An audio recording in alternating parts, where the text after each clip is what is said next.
Professor Mahapatra has been granted bail. All the offenses, charges that have been slapped against him, all of them were bailable offences. Section 500, 509, 114 of the IPC, as well as Section 66A(b) of the IT Act. He has been asked to pay rupees 500. That's what we hear. But for now, a huge relief for the professors of Jadavpur University and for Professor Mahapatra after he was granted bail by the Alipur Police Court. Back to you. Right. Also, have we heard anything, Prema, about what happened in court?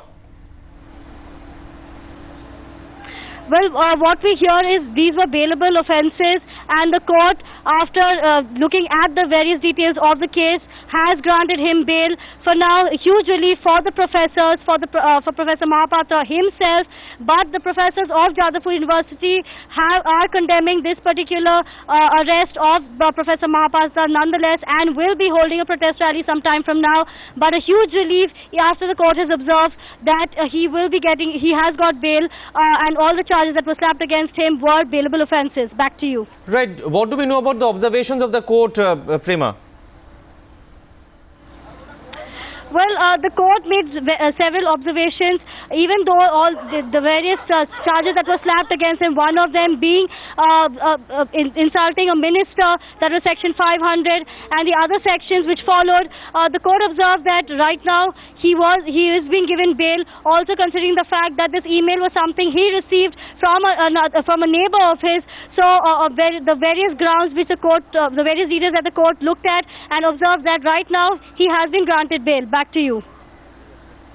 Right. If you can take us through the charges that were slapped against him, Prema.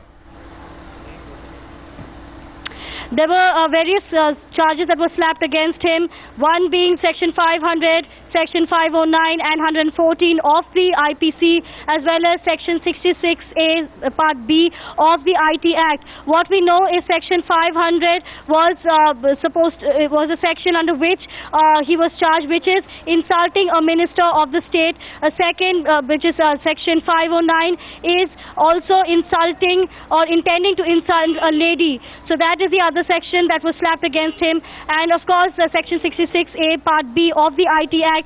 What we had heard initially when he was arrested last night, that there was a cybercrime law that was slapped, the cybercrime charge that was slapped against him. But a huge relief now after the court observed the various details of the case and has granted him bail. And for the Jadavpur University professors, this comes as victory, even though they will be going ahead and protesting against this arrest of Professor Mahapatra last evening. Back to you.